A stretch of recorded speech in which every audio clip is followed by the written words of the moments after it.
Vous m'avez demandé ce que j'avais pensé de Bangkok et combien ça coûtait, tout ça. Alors faisons ça. Donc déjà pour rentrer dans le pays, pour rentrer en Thaïlande, il suffit d'avoir 2 doses de vaccin, pas besoin de booster. Et ensuite il faut faire la demande du Thai Pass. C'est très facile à faire, ça se fait sur le site Thai Pass. Mais ce qu'il faut par contre c'est une assurance Covid. Et je pensais que c'était un peu relou à obtenir, qu'il fallait en payer une spécialement.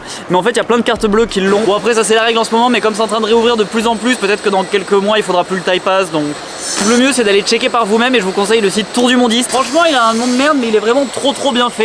Il explique tout pour tous les pays, toutes les destinations. Donc bon, donc une fois que vous êtes dans le pays, ensuite que vous arrivez à l'aéroport, le problème c'est de se déplacer. Donc là depuis l'aéroport j'ai pris un taxi direct. Il n'y a pas trop de choix, c'est soit taxi soit métro. Mais bon quand on arrive chargé et tout, le taxi c'est bien.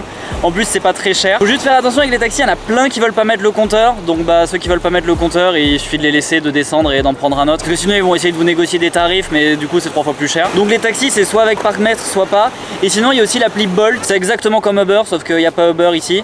Et ça permet de réserver des taxis, des voitures un peu premium ou des taxis scooters. Et sinon vous pouvez aussi louer un scooter dans Bangkok et ça coûte à peu près 8 € la journée. Mais les taxis sont vraiment pas très chers. Par exemple pour faire de l'aéroport au centre-ville, j'avais payé à peu près 12 € pour faire 40 minutes de taxi. Donc vraiment c'est pas cher les taxis, il faut pas hésiter, il faut y aller. Pour se déplacer il y a aussi les tuk-tuk, il faut négocier les prix. Si vous avez l'appli Bolt, vous pouvez lui montrer les prix qu'ils vous font sur Bolt et généralement ils s'alignent. Parce que sinon c'est plutôt cher les tuk-tuk. Enfin il n'y a pas de compteur et ils essaient de prendre le max quoi. Ensuite il y a les hôtels. Moi tous les hôtels que j'ai fait, ceux que vous pouvez voir dans les vidéos, ils coûtaient max 25 € la nuit. Et ça c'était le prix pour un hôtel clean, bien placé avec un peu de style. C'est assez facile d'en trouver à moins de 20 €. Par exemple ici à Phuket, comme j'ai prévu de voyager longtemps finalement, je prends que des hôtels à moins de 20 € et c'est très facile à trouver, ils sont propres, clean. Mais bon à Phuket il y a moins ce problème de l'emplacement.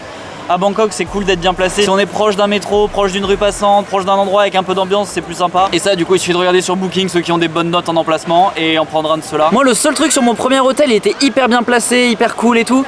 Le seul truc c'est qu'il était vraiment un peu proche de Nana Plaza, qui est l'endroit un peu glauque avec toutes les gogo danseuses, tous les vieux un peu crado qui viennent se promener, tout ça. En même temps même dans cet endroit on se sent assez en sécurité, ça va, on n'est pas emmerdé le soir. Puis au moins il y a du monde dans la rue, donc on craint peut-être moins que si on était tout seul. D'ailleurs la sécurité c'était un truc qui me faisait un peu peur avant de venir et franchement ça va.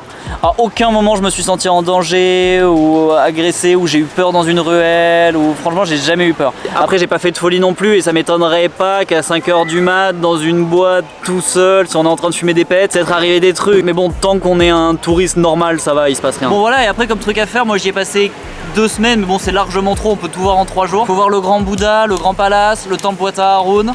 Et c'est à peu près tout. Après il y a d'autres petits temples qu'on voit en passant sur la rue, mais en voyant déjà ceux-là on a fait les principaux. Après il y a le marché flottant, j'y suis pas allé parce que c'est loin, c'est galère. Et tous les gens que j'ai croisés m'ont dit que c'était vraiment un truc à touristes, qu'on était juste amené de magasin en magasin pour acheter des souvenirs, c'est tout, que c'était pas du tout traditionnel et que en gros ça existe plus, ça il fonctionne plus du tout ce marché, il est juste maintenu artificiellement. C'est ce que j'ai vu d'ailleurs en cherchant un peu sur internet aussi. Et ensuite il y a le shopping, ça c'est personnellement ma partie préférée. Donc pour le shopping il y a les marchés de nuit, mais ça c'est aussi un peu un truc pour les touristes, j'ai rien acheté personnellement. Après il y a les malls, ils ont des malls magnifiques, vraiment trop beaux. Genre Icon Siam, Siam Paragon, tout le truc autour de Siam Paragon, toute cette zone est incroyable. Après pour le shopping, il y a le mall MBK qui est celui le plus mis en avant. Franchement, c'est pas du tout le plus beau, il est un peu vétuste et tout, il est pas hyper intéressant. En plus, ils vendent pas des trucs de ouf, vraiment celui-là vous pouvez le sauter largement. Par contre, ce qu'il faut pas sauter du tout, c'est le marché de Chachouchak. C'est juste le samedi et dimanche, mais c'est incroyable. Bon, j'y ai passé une journée entière, c'est peut-être un peu beaucoup, mais c'est vraiment marrant. Il y a des fringues de designers coréens un peu stylés, des fringues d'occasion, tous les souvenirs que vous pouvez imaginer. Il y a aussi des fringues de marque vintage, il y a vraiment de tout. Par contre, il faut que votre taxi vous laisse au bon endroit parce que moi la première fois je suis rentré par l'entrée avec les animaux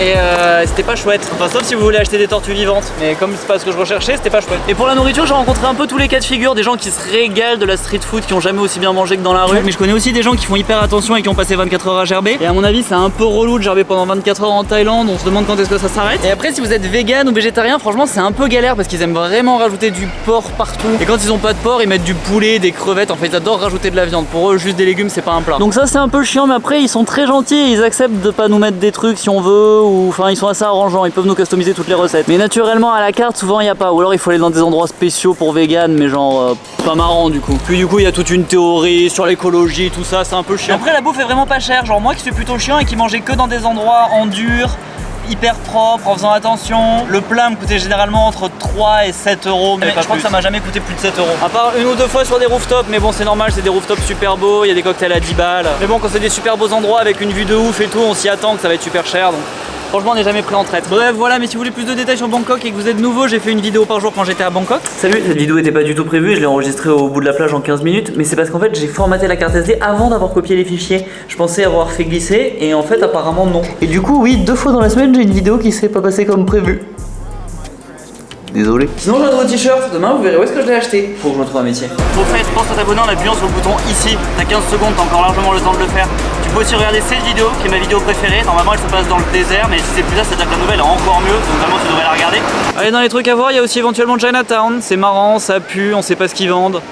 C'est Chinatown.